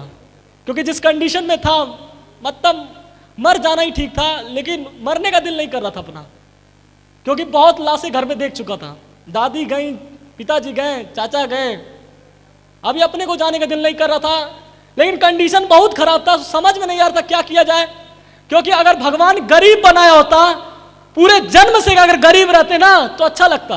सही बता रहा हूं, लोग पल जाते हैं। स्लैम डंक देख लीजिएगा किसी बच्चे को, वो लोग नसीब का कोस सकते हैं, डायरेक्ट बोल सकते हैं कि हम तो शुरू से गरीब हैं। लेकिन दुख इस बात का था कि पहले अच्छा था और अचानक से पूरा डाउन कर दिया भगवान ने, या जैसे परिस्थिति ने पूरा डाउन किया, वो थोड़ा बुरा लग रहा था कि अच्छा खासा परिवार के थे, पूरा जीरो हो गया। शकल लेके जाते थे, कैसे जाएं, जिनके सामने अच्छा अच्छा बोलते थे। लेकिन चल रहा था, जो हो गया, लेकिन जिंदगी को चला रहा था, कट रहा था, समझ में नहीं आता कहां जाके रुकेगी जिंदगी, लेकिन चल रहा था। जो लोगों ने बताया, हर काम, साइबर कैफे में झाड़ू लगाने वाला काम, मेडिकल स्टोर पे बैठने वाला काम, यूनिनॉर सिम, इस समय टेलीनॉर है, जब आया था एक वक्त शायद सन 2012 या 13-11 के पास आया था, उस समय यूनिनॉर का झंडा लेकर रोड पे चिल्लाने वाला काम भी अब हमारा नंबर है यूनिनॉर, अब हमारा नंबर है यूनिनॉर। वो भी वक्त था, वो भी किया। और दिन का 65-60 रुपया मिलता था, उसको भी 3 दिन रगड़ते थे। जो मिला और जो मेरे हिस्से का था, क्योंकि सब तो नहीं मिलता, क्योंकि कोई गवर्नमेंट एम्प्लॉय तो पूछेगा नहीं, क्योंकि भारत सरकार और ये देश दुनिया उसी को पूछती है जिन पे टैलेंट है। यस और नो? नहीं तो हम जैसे लोगों को कौन पूछ रहा है, कोई पूछने वाला था। लेकिन जो मिल रहा था, चल रहा था, काट रहे थे, समझ में नहीं आता। लेकिन ऐसा हमारी नानी जानते हैं आप लोग? नानी, आप लोग फ्रांस से आए हैं, भारत से ही हैं आप लोग? वहां भी होती होंगी, जींस वाली होती होंगी। नानी जानते हैं आप लोग? कभी भी घर में कभी तकलीफ आता था हमारे, जब कभी हमारे परिवार में नानी थी, एक घुमा फिरा के वही आती थी। और जब आती थी, सर पे एक बंडल लिया हुआ यहाँ पे कंधे पे रख के आती थी, और उसमें जितना ज्यादा लोड कर सकती थी, आलू चावल जितना भी उनके, अगर मैं कभी कभी डर जाता था कि जितनी उनकी ताकत नहीं है उससे ज्यादा वो पूरा लेकर आती थी और हमारे घर पे देती थी। और हमेशा जब भी माता रोती थी या कुछ भी खराब अगर बात करती थी, तो हमेशा नानी एक तसल्ली देती थी कि बेटा घबराओ नहीं, ऊपर वाले घर देर है मगर अधेर नहीं। ये सुना आप लोगों ने? Thank you. हमेशा बोला करती थी बेटा घबराओ नहीं, अच्छे कर्म किए होंगे तो मिलेगा जरूर, क्योंकि ऊपर वाले घर देर है मगर अदेर नहीं, वक्त जरूर बदलता है। अगर अच्छा दिन नहीं रहा तो बुरा भी नहीं रहेगा, एक दिन जरूर बदलेगा। और इस उम्मीद में चल रहा था, लेकिन ऐसा कहा जाता है कि जो आदमी भूखा है उसको कहीं ना कहीं रोटी तो मिल ही जाएगा। हम ढूंढ ही रहे हैं रोटी, तो मिलेगा कि नहीं मिलेगा? यस और नो? कई सारे लोग यहाँ पे, मैंने 4 साल जो इस इंडस्ट्री में बिताया, पूरा इंडिया घूमा, कई बार विदेश घूमने का मौका मिला, कई लोगों से मिला, उसमें कई लोगों को देखा परखा, तो एक चीज समझ में आया कि कई लोगों को मिल भी जाता समझ में नहीं आता है। जानना चाहेंगे क्यों? आपको भी शायद ये प्रॉब्लम आती होगी, प्लान दिखाते होंगे, उसको समझ में नहीं आता होगा, और समझ में आता होगा करता भी नहीं होगा। यस और नो? इधर वाली पार्टी जग रहे हैं आप लोग? जितने लोगों से मैं मिला, जितने लोग मेरे साथ आए और जितने नहीं आए, और जितने लोगों ने आशीर्वाद दिया, एक चीज समझ में आया कि जिनको भूख लगी है और जो ढूंढ रहे हैं वही चीज, उनको तो वही चीज मिलेगा। अब जो आदमी ढूंढ ही कुछ नहीं रहा है और जिनको भूख ही नहीं लगा है, अब आप ही बताओ, जिनको भूख ही नहीं लगा उनके सामने 56 भोग लगा दे या 55 या 155 लगा ले, वो कुछ खाएगा? मुझे थी भूख, जिंदगी में कुछ करना चाहता था और कुछ बनना चाहता था, कुछ भी बता दीजिए। अगर हिमालय पर्वत पे जाने को कोई बोल देता, पत्थर तोड़ने को बोलता, वो भी करता, लेकिन कोई बताने वाला कुछ मिल नहीं रहा था प्लेटफॉर्म। और हिंदुस्तान में सबसे खतरनाक और सबसे कम चीज जो हमको लगता है, सबसे ऑड जो लगता है, यही लगता है कि हमारे हिंदुस्तान में, मुझे लगता है प्लेटफॉर्म तो है बहुत, लेकिन हम लोगों तक नहीं पहुंचता है। यस और नो? सर ऐसा बोलते हैं केवल विश्व सुंदरी यही सुष्मिता सेन और प्रियंका चोपड़ा, कैटरीना, ऐश्वर्या नहीं, इनसे सुंदर लड़कियां गांव और शहरों में पड़ी हुई हैं। केवल इन्हीं को क्यों विश्व सुंदरी का ताज मिलता है? इनसे सुंदर नहीं है क्या पूरे देश में? है कि नहीं? लेकिन इनको क्यों मिला है, बाकी क्यों नहीं मिलता है? क्योंकि वो वहां तक पहुंच नहीं पाती या नहीं पाता। यस और नो? ऐसा ही कुछ हाल चल रहा था, कुछ रास्ता नहीं मिल रहा था और भूख थी कुछ करने का। और इसी दौरान 4 साल पहले, 6-7 महीना पहले, सौभाग्य से मेरी मुलाकात मेरे मामा जी से होता है। और मामा जी मुझसे मिलते हैं, हाल चाल पूछते हैं। वही जो गाथा सबके साथ है कि कोई भी परिवार का जो सदस्य मिलता तो हालचाल लेते कि नहीं लेते हैं?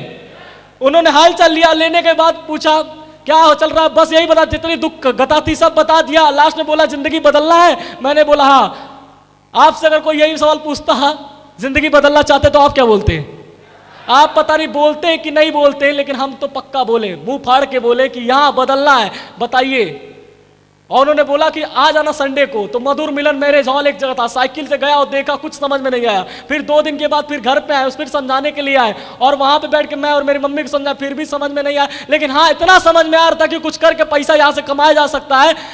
समझे, बिना समझे, सच में बता रहा हूं, बिना समझे, इस कंपनी कुछ नहीं जानता था, बिल्कुल कुछ नहीं मालूम था, प्लान देखा था, फिर भी समझ में नहीं आ रहा था। बस इतना मालूम था पैसा कमाया जाता है, लेकिन पैसा इसमें लगाया जाता है। लेकिन जब पैसा लगाने वाली बात पे आता था तो वहां पे आकर मामला फंस गया। 8 लाख का कर्जा, बहन की शादी की जिम्मेदारी, पढ़ाई की जिम्मेदारी, छोटे भाई की पढ़ाई की जिम्मेदारी, दवाई की जिम्मेदारी, लोन है, इतना कर्जा होने के बाद आप बोल रहे पैसा लगाना है। आपने कभी ये डायलॉग सुना है प्लान दिखाते वक्त कि मेरे पास पैसा नहीं है?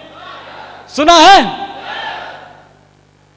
ये डायलॉग मैंने भी मारा था और बहुत सही तीर मारा था, ब्रह्मास्त्र, कि मेरे सामने अगर कोई कितना भी ताकतवर अपलाइन बैठा होता ना, 100% लगने का था और कोई बच नहीं सकता था इस तीर से मेरे, क्योंकि पूरा डाटा पड़ा था कर्जा का।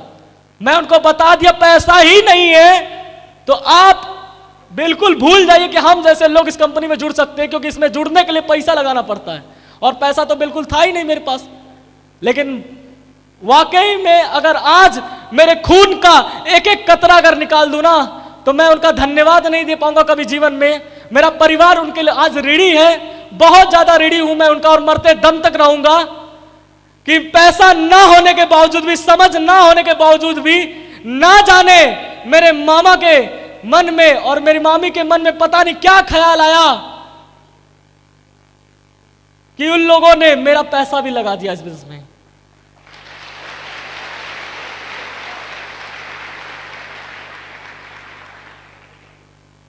हम लोग प्लान देने जाते हैं, लिस्ट बनाते हैं, तो उस समय लिस्ट बनाते वक्त लोग बोलते हैं कि किसका लिस्ट बना, इनका बना, बड़ा आदमी, इसका बना, डॉक्टर इंजीनियर है।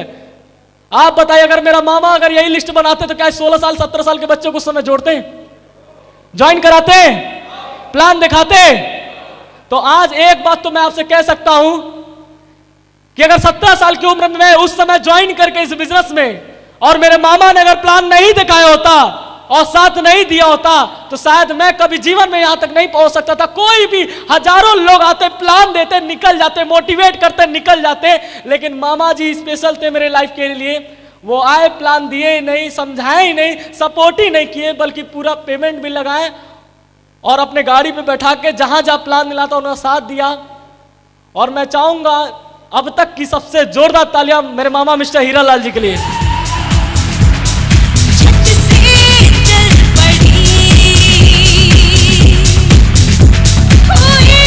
Thank you. प्लान जब मिला, तो प्लान जब देखा, पूरा बैठ के जो समझा, प्रोग्राम देख के आया था डायमंडशिप, आने के बाद पहले समझा इस बिजनेस को, समझने के बाद एक चीज बहुत अच्छा लगा, और आज आप सभी लोग से तहे दिल से कहना चाहूंगा कि आज शेफ शॉप इंडस्ट्री हिंदुस्तान की इकलौती वो इंडस्ट्री है। ये मैं कहीं और से नहीं, आपके सामने प्रमाण, ये दुनिया, कई जगह मैं गया हूं, पटना, कई जगह लखनऊ में मैं गया, कई जगह बनारस गया, कई जगह गोरखपुर में रहा, कई जगह कई लोगों से मिला। पता नहीं क्यों लोगों को आज के युग में प्रमाण की जरूरत पड़ती है, बहुत ज्यादा प्रमाण मांगते हैं कि प्रमाण बताओ, प्रमाण, प्रमाण क्या है, प्रमाण है तो हम कर लेंगे। पूछते कि नहीं पूछते हैं? यस और नो? पूछते थे लोग प्रमाण क्या है। मैं आप सभी लोगों के सामने आज खुद एक जीता जागता प्रमाण के रूप में खड़ा हूं। इस कंपनी के लिए अगर जरूरत पड़ी तो सीना फाड़ के भी दिखा सकते हैं कि आज हिंदुस्तान की इकलौती ऐसी कंपनी है जो 20 साल में भी करोड़पति बनने का मौका दे सकती है। Thank you. और अगर आज ये इंडस्ट्री नहीं होती तो शायद आज यहां बैठे हुए हम लोग शायद एक उम्मीद भी नहीं होती। यस और नो? आज वही जाते 8 घंटे 10 घंटे की नौकरी रहती है और जिंदगी 30-40 साल जाती है और मस्त चल जाती है, उसके बाद पता नहीं कहां रहते, लास्ट में कुछ मालूम नहीं पड़ता।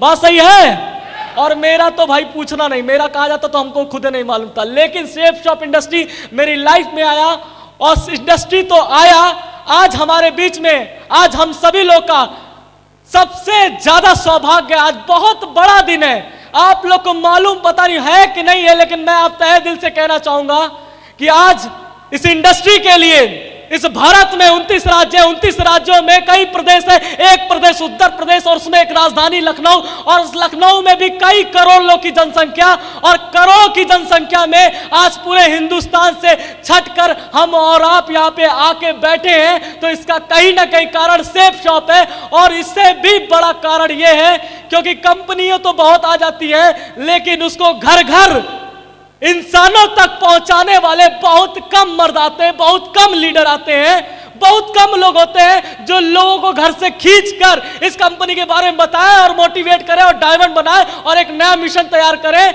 लेकिन आज हमारे बीच में एक ऐसी महान शख्सियत, एक ऐसी महान आत्मा, एक ऐसे व्यक्तित्व बैठे हैं जिनका आज मैं बिल्कुल शब्द नहीं है मेरे पास, क्योंकि उनके बारे में बोलना सूरज को दिया दिखाने के बराबर होगा। बस इतना ही कहना चाहूंगा आप लोग से कि आज मामूली सा अगर आप यहाँ पे बैठे हैं तो आपको अंदाजा नहीं है कि आज हमारे बीच में वो शख्सियत बैठी हुई है। उनके बारे में बताने, उनका नाम लेने से पहले इतनी तो औकात नहीं नाम ले पाऊं, बस एक शब्द उनके लिए हमेशा मेरे दिल में रहा है। जब मेरे घर में पहला एक बार पेमेंट आया 1.5 साल पहले, 1,08,000 रुपया, एक हफ्ते का पेमेंट आया 1,08,000 रुपया। Thank you. 29 मई को कार आया 16 लाख की, फिर दिमाग में ख्याल आया 29 मई को कार आया 16 लाख की मेरे घर में, 30 लाख की प्रॉपर्टी रजिस्ट्री हो चुकी है। आज डायमंड बना ही नहीं हूं, आज डायमंड पहना भी हूं 40,000 का। ये जब सब किया तो आज एक चीज समझ में आया, 800 साल तक मुगलों से देश गुलाम था भारत, 190 साल तक अंग्रेजों से गुलाम था। कोई माइकल सामने नहीं आया कि हम आए और देश को आजाद कराए, किसी को जरूरत ही नहीं थी, क्योंकि मैं ऐसा समझता हूं कि जब तक समस्या निजी नहीं बनती ना तब तक कोई घर से कदम नहीं निकालना चाहता है। Thank you. और यही कारण पता नहीं क्या भगवान को मंजूर था, कुछ तो था कि चलती ट्रेन से साउथ अफ्रीका से गांधी जी को फेंका गया। एलएलबी की तैयारी कर रहे थे और जब चलती ट्रेन से फेंका गया तो देश का याद आया और कारण वही बन गया कि चलता हूं अपने कंट्री, इसने ट्रेन से फेंका है, मां कसम वापस जाके इसको देश से फेंक के दिखाऊंगा। एक बापू, एक गांधी। Thank you. उस समय जब निजी स्वार्थ बना तो गांधी वापस आए और देश को आजाद कराए। एक आदमी ने जिम्मेदारी उठाया। 800 साल तक देश गुलाम था मुगलों से, 190 साल तक देश गुलाम था अंग्रेजों से, चपे हुए थे, कोई नहीं आ रहा था, लेकिन एक आदमी आया, पूरा काफिला बन गया, पूरा देश स्वतंत्र हो गया। और स्वतंत्र इतना दमदारी तरीके से हुआ कि आज विश्व गुरु है अपना भारत। इस बात के लिए मैं जोरदार तालियां चाहता हूं। Thank you. और साथ ही साथ उन्होंने शुरुआत किया, काफिला आया। अगर वो पहल ही नहीं करते तो क्या हम कभी आजाद हो पाते? यस और नो? पहल किया, शुरुआत किया, तब जाके आज हम इतने मौज और मस्ती में बैठे। कहीं ना कहीं उनका बहुत बड़ा योगदान है। उस योगदान का कीमत कोई माइकल हल चुका नहीं सकता। यस और नो? बहुत बड़ी दिल था उनका, कलेजा था। उन्होंने शुरुआत किया। महावीर गौतम बुद्ध ने शुरुआत किया कि लोगों को प्रकाश, ज्ञान का प्रकाश मिलना चाहिए। लोग अंधेरे में जी रहे, घर घर जाके, गांव गांव जाके लोगों के ज्ञान की बुद्धि को विकास किया, लोगों को जगाया कि मरना सबको है, शरीर को त्यागना सबको है, सबको कुछ करके जाना चाहिए। ज्ञान की ज्योति जलाने की जिम्मेदारी एक राजा सब कुछ पाठ त्याग कर और चला निकले। और जब एक आदमी निकला तो उसके पीछे भी काफिला निकला। इसी तरीके से महावीर स्वामी आए दुनिया को ज्ञान बांटने। ऐसे कर करके ना जाने कितने क्रांतिकारी इस भारत देश के अंदर काफी सालों से आते हैं और देश का विकास किया, लोगों के जनहित कल्याण के लिए किया। और मैं ऐसा समझता हूं कि आज हम सभी लोग बहुत ज्यादा सौभाग्यशाली है कि आज हमारे बीच में वो शख्सियत मौजूद है जिन्होंने अपने आप से एक संकल्प लिया। अपने जिगर में पता नहीं क्या उनके अंदर क्या आत्मा है, क्या वो महान पर्सनालिटी है, इतना अद्भुत सोच है, इतना गजब की वो सोच रखते हैं, गजब का शायद उनका वर्किंग शैली है। मैं कुछ नहीं जानता, बस इतना ही कह सकता हूं कि जिस तरह उन महान लोगों ने पहल किया था तब जाके आज हम लोग स्वतंत्र हैं, खुशहाल है, मस्ती में है। और इसी तरीके से आज से 17 साल पहले एक शख्सियत ने शुरुआत किया इस बात को लेकर कि देश तो आजाद हो चुका है लेकिन आज पूरी तरीके से आर्थिक रूप से आजाद नहीं है। यह सोने की चिड़िया लुट चुकी है। इस सोने की चिड़िया को एक बार फिर से सोने की नहीं पूरी डायमंड की चिड़िया बनाएंगे। और इसकी शुरुआत, थैंक यू, इसकी शुरुआत उस पर्सनालिटी, उस महान आत्मा ने किया। और हमारा सौभाग्य है कि लोग कहते हैं चलता है कि नहीं चलता है, होता है कि नहीं होता है, आपको विश्वास नहीं हो रहा है, कई लोग को विश्वास दिला नहीं पा रहे। यहीं पे हमारा सौभाग्य है कि हमारे बीच में वो व्यक्तित्व बैठा है जिन्होंने 17 साल पहले इस कंपनी में कुछ नहीं था, ना डायमंड था, ना कोई प्रोडक्ट था, ना कोई चेक था, कुछ नहीं था, ठेका था, इस कंपनी नील था। और उस कंपनी पे अपने भरोसे पे पता नहीं क्या उनके अंदर इतना अच्छा था कि वो एक भरोसा लेके निकले कि अपने डायरेक्टर के साथ निकले काफिला बना के। जिस तरह गांधी जी ने निकला था देश की आजादी के लिए, पता नहीं होता कि नहीं होता उनको भी नहीं मालूम था, उसी तरह 17 साल पहले एक महान आत्मा ने निकला और जिम्मेदारी लिया कि आने वाले वक्त में एक ना एक दिन, कहते हैं लोग देश का विकास होना चाहिए, देश के विकास से हमका भला होगा। मैं बोल रहा हूं देश के विकास से किसी का भला नहीं होता है। मैं ऐसा समझता हूं, सर ऐसा समझते बोलते थे कि देश के विकास से हमारा भला हो या ना हो, लेकिन यहां बैठा हुआ हिंदुस्तान का हर आदमी, अगर एक एक आदमी का अगर विकास हो गया ना तो देश का विकास तो ऑटोमेटिक हो जाएगा। और ऐसे ही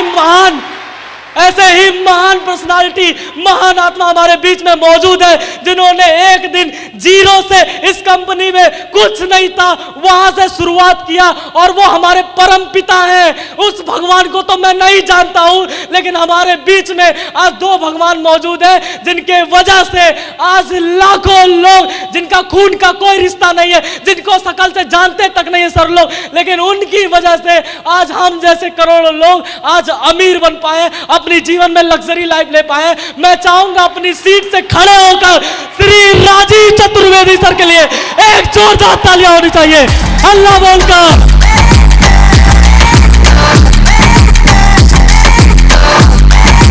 जोरदार तालियां सर के लिए।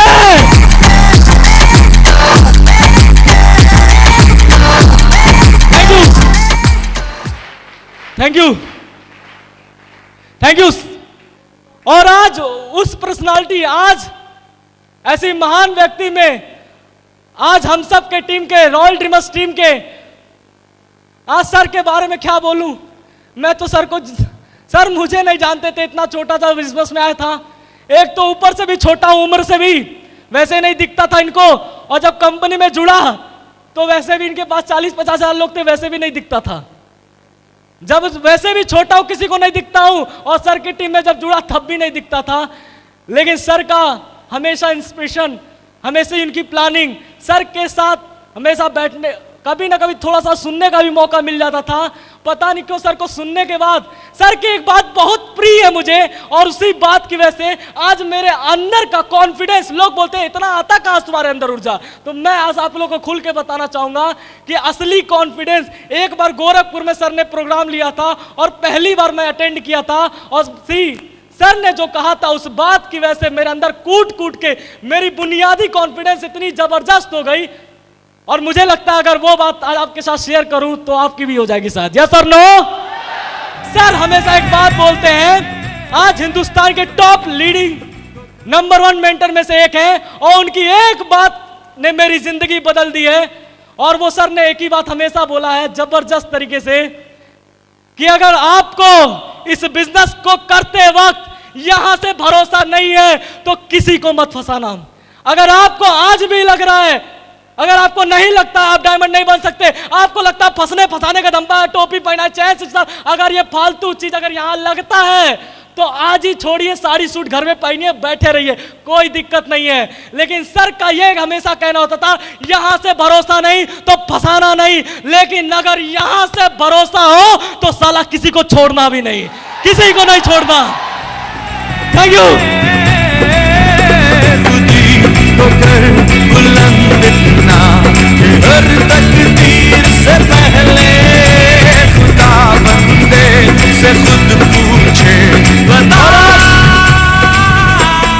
और आज उस कॉन्फिडेंस की वजह से आज ये छोटा सा बच्चा जो कभी दिखता नहीं था इस नेटवर्क के अंदर, लेकिन आज सौभाग्य कि यहां तक पहुंचाऊं, उस कॉन्फिडेंस को लेकर मैं चाहूंगा हमारे रॉयल ड्रीमर्स टीम के गॉडफादर के लिए, हमारे रॉयल ड्रीमर्स टीम के फाउंडर लीडर, हमारे रूपांतरित मेल लीडर, जहां से हमारी गंगोत्री, क्योंकि मैं समझता हूं अगर गंगा पवित्र है तो इसका कारण गंगोत्री है, क्योंकि गंगोत्री पवित्र है, जहां से गंगा निकलती है। और अगर आज हमारी टीम नंबर 1 है, अगर आज हम लोग यहां तक पहुंचे, मैं 20 साल की उम्र में डायमंड बना हूं, क्यों?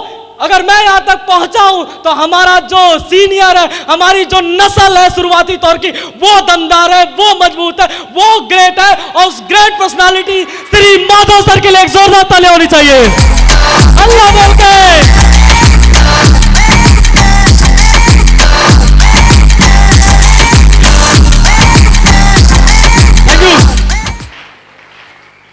और उनका तुम कायली क्या आप सभी लोग जानते हैं, उनके बारे में क्या बोलूं, जो गोरखपुर की आन बान शान है। अगर मैं बताऊं तो आज 4 सालों में मैंने जो उनसे जो कुछ पाया, बहुत कुछ पाया है। सर जब बात करते थे फ्राइडे ट्रेनिंग के अंदर, और जब मैं पहली बार आता था पीछे बैठा रहता था, दफ्ती लेकर लिखता था, और जब सर फ्राइडे की ट्रेनिंग लिया करते थे, आप लोग फ्राइडे की ट्रेनिंग जाते हैं?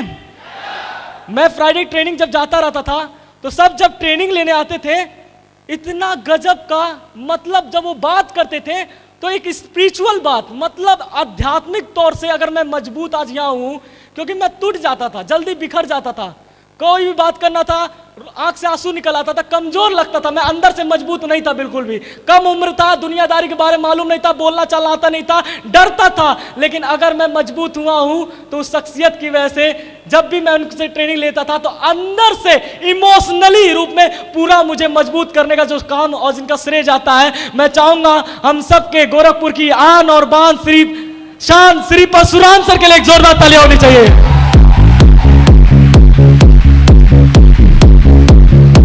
Thank you.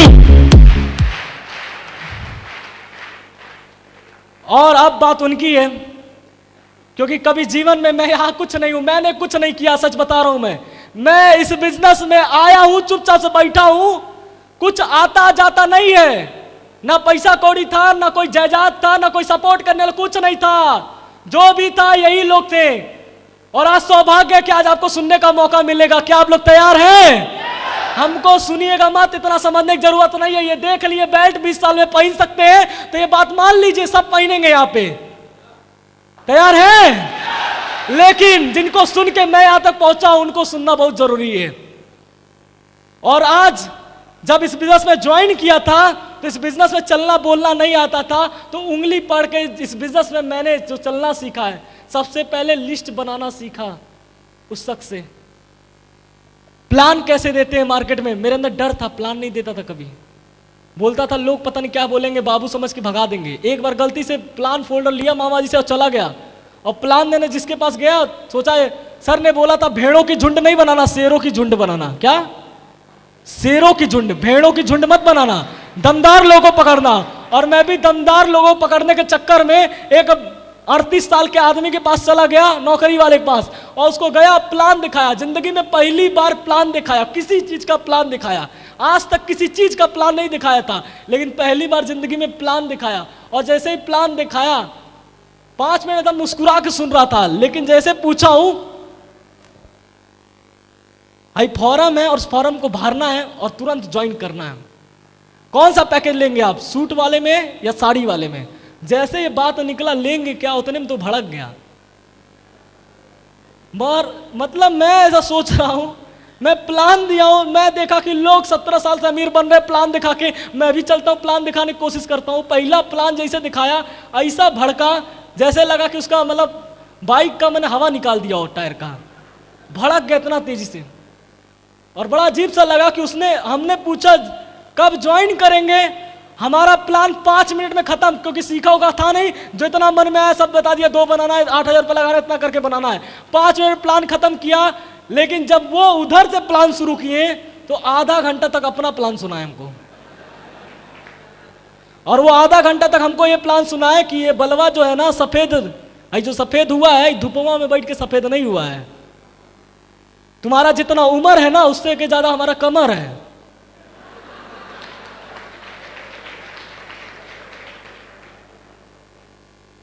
आज जो तुम काम लेके आए हो, इसको सन 2002 में करके छोड़ दिए। आप विश्वास नहीं मानेंगे, ऐसा भयंकर प्लान कभी जीवन में देखा नहीं था मैं। साला 18 लाख कंपनियां पूरे वर्ल्ड के अंदर, सब तरह का प्लान देखा, वीवो का प्लान देखा, एप्पल का देखा, डायमंड का देखा, सब प्लान देखा। लेकिन जब वो प्लान दिखाने में आया, वो प्लान कभी जीवन में नहीं भूला मेरे को। ऐसी सी बात सुनाए, बोला बच्चे तुझसे नहीं होने वाला, नहीं चल सकता, तू अभी बाबू है, कुछ नहीं हो सकता। जब उन्होंने इतना सुनाया, तो आपको अच्छे से मालूम है, यहां सभी लोग, क्योंकि इतना तो आप लोग भी अवगत हैं इस बात से, क्योंकि किस कारवा को आपने शुरू किया, इसी कारवा को 4 साल मैंने भी शुरुआत किया, आपने भी किया। रास्ता वही है, कंपनी वही है, डायरेक्टर वही है, प्लान वही, लीडर वही, बस फर्क इतना है कि मैंने 4 साल दिया है और आप अभी देने वाले हैं। यस और नो? शुरुआत किया तो वही भड़काऊ वाला कुछ सामना करना पड़ा, लेकिन मेरा प्लान मिला और बोला डटे रहो। सौरभ चौधरी तू बता, तू कर सकता कि नहीं कर सकता है? मैंने बोला कर सकता हूं। मेरा पैसा आ रहा, तू देख ले। बोला हाँ मैंने सब देख लिया। सब कुछ देखने के बाद कर लिए। कई सारे दोस्त हैं जो हीरो बनते थे, बाइक पे R15 पे घूम रहे हैं, कोई कुछ घूम रहा है, सब अपने बाप के दम पे कूद रहे थे, बहुत मजा आ रहा था लोगों को। लेकिन मेरे तो थे ही नहीं, तो हम का कूदते, लेकिन कूदने का शौक था। यहाँ आज कितने लड़के बैठे हैं मेरी तरह, आज यहीं से हाई अलर्ट हो जाइए आप लोग। और मुझे उम्मीद है, किसी एक आदमी ने बोला था कि लड़के कुछ नहीं करते हैं, लेकिन उस दिन जवाब देने का मूड नहीं था, क्योंकि मैं देता तो मार हो जाता उस दिन। क्योंकि साला बात लड़के पे किया था। बोला लड़के ऐसे घूमते रहते चौराहे पे, मोहल्ले पे, कोई औकात नहीं होती लड़कों की। आए लड़के क्या पढ़ लिख के साला घर पे बाप के सर पे कूद रहे हैं, बैठे हो बाप का पैसा उड़ा रहे हैं। इतना बुरा बुरा बोला लड़कों को लेकर, है लड़के फालतू होते हैं लड़के। मतलब पहली बार जिंदगी में एक स्टूडेंट को इतना बेकार बोलते हुए मैंने सुना। और एक ही से नहीं सुना, जितने मिलेंगे इस दुनिया में ना, सब स्टूडेंट की कभी नहीं देखना तारीफ करते नहीं मिलेंगे। सब जितने मिलेंगे, हाँ ये लड़का है घूम रहा होगा, ऐसे ऐसे क्या कर रहा होगा। चाहे जैसा भी आप हो, पता नहीं क्या छवि लोग बना के रखे हैं मार्केट में। कि लोग उल्टा पुल्टा ही सोचते हैं, लेकिन मैं उन सभी लोग को याद दिलाना चाहूंगा कि अगर वो भगत सिंह नहीं होता तो शायद देश की क्रांति में एक कारवां नहीं बनता इतना बड़ा। यस और नो? अगर थॉमस अल्वा एडिसन ने 55 आविष्कार किया, वो भी दिन एक लड़का ही था। और जो लोग ये डायलॉग मारते हैं, मुझसे भी मारते थे तू बच्चा है, आप लोग से भी मारते होंगे जितने स्टूडेंट बैठे हैं कि तू बच्चा है, आज के बाद से उनको भी याद दिला देना कि साहब एक दिन आप भी तो बच्चे थे। यस और नो? और बच्चे थे आपके जवानी में, आपके बच्चेपन में, तो साला आप पता नहीं कुछ किए होगे कि नहीं किए होगे, ये तो मैं नहीं जानता हूं, लेकिन मुझे तो अपने आप पे गर्व है कि आप बुढ़ौती में इस काम को कर रहे हैं, हम साला जवानी में बच्चे भरी में कर रहे हैं डायमंड बनने का काम। यस और नो? और जो उस दिन बाल दिखा रहे थे, बाल सफेद होगा धूप में बैठ के, उस समय शब्द नहीं था कहने के लिए और औकात नहीं थी कहने के लिए। माफ करिएगा जितने आप बुजुर्ग बैठे, मैं आपको नहीं कह रहा हूं, लेकिन जिन लोगों ने बोला था ये बाल धूप में बैठ के सफेद नहीं हुआ है, उस समय कोई जवाब नहीं था और समझ में नहीं आता ये बाल का पैसे से क्या लेना देना। आप बताइए, अगर बाल देखकर पैसा आता तो पहले बैठ के बुढ़ा ही जाते हम। पैसा टैलेंट और लगन मेहनत की वजह से आता है। यस और नो? और जिसने बोला था बाल सफेद होता है जो धूप में बैठ के, ऐसा उस समय एक चीज याद आता है हमेशा मुझे कि अगर आज के कलयुग में, आज के इस विकसित देश के अंदर डाई के जमाने में किसी का बाल अगर सफेद हो जा रहा है तो आप बताइए इससे बुरा क्या होगा। अब ये मेरी गलती कि उनकी गलती है? मतलब डाई के जमाने में अगर किसी का बाल पक जा रहा है या सफेद हो जा रहा है तो गलती तो भाई आपकी, अचीवमेंट आपका अचीवमेंट है ये कोई। तो मैं तो उसमें लफड़े में पड़ा नहीं, किसी के राय मशोरे में काम करता रहा, अपलाइन का साथ मिला, मेरे सभी मेंटर और सबने, जिसने सबसे ज्यादा साथ दिया ग्राउंड लेवल पे मदर अपलाइन, क्योंकि मुझे दो चीज बताई गई थी। एक होता है मदर अपलाइन जो आपके ग्राउंड लेवल पे रह के प्लान दिखाना, फॉलोअप करना, ड्रीम लिखवाना, आपको हर वक्त पे आपको मोटिवेट थोड़ा थोड़ा करता रहता है, वो होता है मदर अपलाइन। और दूसरा अपलाइन होता है मेंटर अपलाइन जो आपको दिखेगा तो नहीं, हर वक्त वो आपको दिख नहीं सकता, लेकिन असली गाइडलाइन, जब भी कोई दुविधा, कोई असमंजस में आप रहेंगे तो एक्टिव अपलाइन का रोल जरूरी नहीं है कि वही नैया पार लगाएगा, वो आपको हेल्प कर रहा वही काफी है। लेकिन एक हमारे बिजनेस में होता है मेंटर अपलाइन जो वहां पे जब हम बिल्कुल थक जाते, खत्म होते, तब वो वहां पे काम आता है, हमें सही गाइडलाइन देता है और हमारी जिंदगी बदलता है। यस और नो? और मुझे मेंटर अपलाइन के रूप में महागुरु श्री परशुराम सर, मौका मिला उनके गाइडलाइन में रह के काम करने का, मेरा सौभाग्य है। मामूली सा छोटा सा बंदा उनकी टीम का, ज्यादा तो नहीं, थैंक यू। और जिनकी उंगली पढ़ के यहाँ तक पहुँचा हूँ, जिनका मैं तहे दिल से ऋणी हूँ, आज जो भी कुछ उन्हीं की वजह से हूँ, आगे जो भी कुछ बनूंगा शायद उन्हीं की और सिस्टम और अपलाइन और कंपनी की वजह से बनूंगा। मैं चाहूँगा हमारे सबसे प्रिय, मेरे सबसे दिल अजीज और मेरे सबसे करीबी अपलाइन, मेरे mother upline Shri Deepak sir के लिए एक जोरदार तालियां होनी चाहिए। Thank you.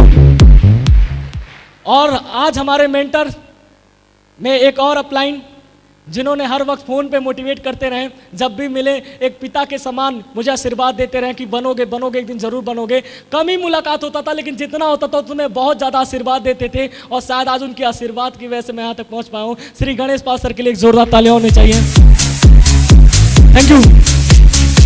काम किया, सपोर्ट मिला, अपलाइन की दामन कभी नहीं छोड़ा। दो ही चीज समझ में आया था इस बिजनेस के अंदर, साथी होना चाहिए, सारथी होना चाहिए। सारथी मतलब जो आपको समझा सके, लीड कर सके। वो भले धनुष और चक्र नहीं उठाएगा लेकिन आपको समझा तो सकता है। और किसी आदमी को समझाया जाए तो समझ जाएगा कि नहीं जाएगा?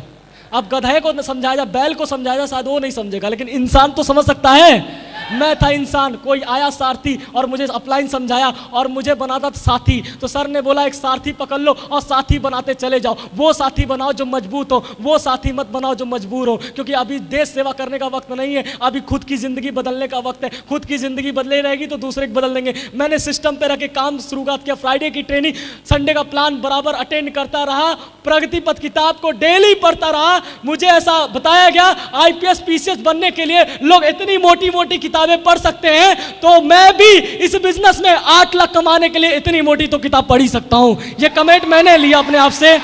Thank you. हर वक्त आसपास के लोग वही अभी यहाँ से निकलने के बाद आप पता नहीं अभी उसी घर में जाएंगे, अभी बस स्टैंड पे जाएंगे, टेम्पो वाले पे जाएंगे, हो सकता है अभी गाड़ी ना मिले, यही तत्काल डिमोटिवेट भी हो जाएंगे, हो सकता है। लेकिन परमानेंट अपने आप को मोटिवेट, इस कंपनी में मोटिवेशन बहुत जरूरी है। जिस तरह कहते हैं नींबू, नींबू समझते हैं आप? नींबू, जब तक नींबू में रस है तब तक उसको घर में रखा जाता है, नींबू में खत्म रस तो ऐसे गेट आउट। उसी तरह इस इंडस्ट्री के अंदर तब तक आपकी डायमंडशिप कंफर्म है जब तक आपके अंदर जोश, एक्साइटमेंट, महत्वाकांक्षा जिंदा है। जिस दिन जोश, एक्साइटमेंट, महत्वाकांक्षा खत्म, उस दिन इस बिजनेस आपका काम का नहीं, आप तत्काल ऑटोमेटिक अपने हिसाब से छट जाएंगे। मेरे गुरु ने सिखाया, एक्साइटमेंट बनाने के लिए मैंने बराबर ऑडियो ट्रेनिंग, आग याग, देवेंद्र शर्मा थी, ऐसे कई सारे ऑडियो ट्रेनिंग अपलाइन से लिया, बराबर अपने माहौल को बना के रखा और सीखता रहा, करता गया। और आज आपको बताते हुए बड़ा खुशी है, जहां 2 लोग को ज्वाइन कराते वक्त एक समय पैर कांपता था, प्लान दिखाते हुए लोग भड़क जाते थे, बच्चा है तू कहते थे, लेकिन अपलाइन ने बोला तुझे भरोसा है, मैंने बोला हाँ भरोसा है। नहीं होगा, दुनिया में कोई नहीं बना आज तक 20 साल का, हम ही करके दिखाएंगे। अगर बन गया होता तो हमारे बनने से क्या फायदा होता, हम तो दूसरा होते, बनेंगे तो पहला बन के दिखाएंगे। ये कमिटमेंट लेके अपलाइन के साथ निकले और चलते रहे, जितना जो है, कभी बुरा दिन आया अपलाइन कभी साथ नहीं छोड़ा। मेरा सौभाग्य है, अपलाइन मुझे दुनिया का सबसे बेहतरीन अपलाइन मिला, और आपको जो अपलाइन मिला, जितनी स्पॉन्सर अपलाइन, बहुत गजब की स्पॉन्सर अपलाइन है, सभी लोग के साथ मैंने लगा रहा। और आज आपको बताते हुए बड़ा खुशी है, जहां 2 लोग नहीं बन रहे थे इस बच्चे से, जहां लोग बहुत कुछ बोल रहे थे नहीं होगा, दुनिया में कोई भी डायमंड बन जाएगा, तू जैसा 17 साल का लड़का कभी नहीं बन पाएगा डायमंड। लेकिन आज सिस्टम की पावर और अपलाइन और कंपनी और हमारे सभी मेंटर की सपोर्ट की वजह से, जहां लोग कहते थे असंभव है 17 साल 20 साल के अंदर डायमंड बनना, आज इस सिस्टम और अपलाइन की वजह से आज मैं यहां तक, जहां 2 लोग तो बात करते हुए पैर कांपता था, आज मेरी टीम 10,000 से ज्यादा बन चुकी है। आज डायमंड तक पहुंच गया हूं, आज केवल अपने सिस्टम और अपलाइन की वजह से। Thank you. जहां पे खाने होने के लिए कुछ नहीं था, आज घर में सब कुछ है, भाई बहन पढ़ रहे हैं। आज अपने पास 16 लाख की होंडा सिटी, पहले देखता था शाहरुख खान को गाड़ी चलाते हुए होंडा सिटी, बहुत अच्छा लगता था, एक जमाना था। कार लेने वाली बात आई दिमाग में, तो सोचा अगर कार लेना चाहिए तो कौन सा लेना चाहिए। सबसे पहले अपने आप को शीशे में देखा, बोला फॉर्च्यूनर लूंगा, इतना भयंकर है, एक्सयूवी लूंगा, भयंकर है, छोटा लूंगा और खराब हो जाएगा, नाटा लगेगा, कैसा लेना चाहिए। तो मैं अपने शकल को देखकर, मेरे सर ने पूछा कल बताना है कौन सा कार लेगा, ड्रीम लिखना है। तो मैं पहले शीशे में देखा, देखने के बाद मेरे शरीर पे सूट किया, लिख दिया, शीशे पे ही लिख दिया, ऑटोमेटिक इमेजिनेशन में लिखा, आप करके देखना पक्का होगा। मैं शीशे में देखा, बोला कौन सा कार लेना चाहिए, उसमें लिखा होंडा सिटी। और जब उसमें इमेजिनेशन में लिखा होंडा सिटी, एक दिन मैंने आज से 4 साल पहले लिख दिया, ऐसे ही लिख दिया था, टायर का पंचर हो जाता था, साइकिल चेंज नहीं होता था, और उस समय औकात बना लिया होंडा सिटी की, जो आज हमारे इंडिया में लग्जरी कार मानी जाती है। और बना तो लिया था, लेकिन भरोसा था केवल अपने अपलाइन पर, अपने पर कुछ नहीं था। सच बता रहा हूं, मेरे ऊपर खुद का भरोसा नहीं था, अपलाइन का भरोसा था कि इनके दम पे पकड़ा रहूंगा, जरूर बन जाऊंगा। और आपको बताते हुए बड़ा खुशी है कि आज 16 लाख की कार भी बाहर खड़ी है इसी बिजनेस की वजह से। Thank you. और लास्ट में आप सभी लोगों ने आज मेरा साथ दिया, सेलिब्रेशन में पूरा योगदान दिया, इसके लिए मैं बहुत ज्यादा आभारी हूं आप सभी लोग का। और आज अभी वो पल डिस्क्लोज होने वाला जो बहुत महत्वपूर्ण है, जिनको सुनने के लिए मैं भी यहाँ पे बहुत ललायित हूँ। या सर आए, कुछ मिल जाए तो बहुत अच्छा हो जाएगा, जिंदगी और 4 चांद लग जाएगा। तो क्या आप लोग तैयार हैं? अपनी बात को आज यही खत्म करूंगा और आप सभी लोग से एक संकल्प चाहूंगा सिस्टम के न्यूली डायमंड की तरफ से, कि आप सभी लोग डायमंड बन के दिखाएंगे, दिखाएंगे। तो एक बार मुट्ठी अपना बांधना है और दमदारी से जितने नौजवान बैठे हैं और जितने प्राचीन नौजवान बैठे हैं, उन सभी से चाहूंगा एक वादा करना, I am diamond, I am diamond. Thank you, wish you all the best. जय हिंद।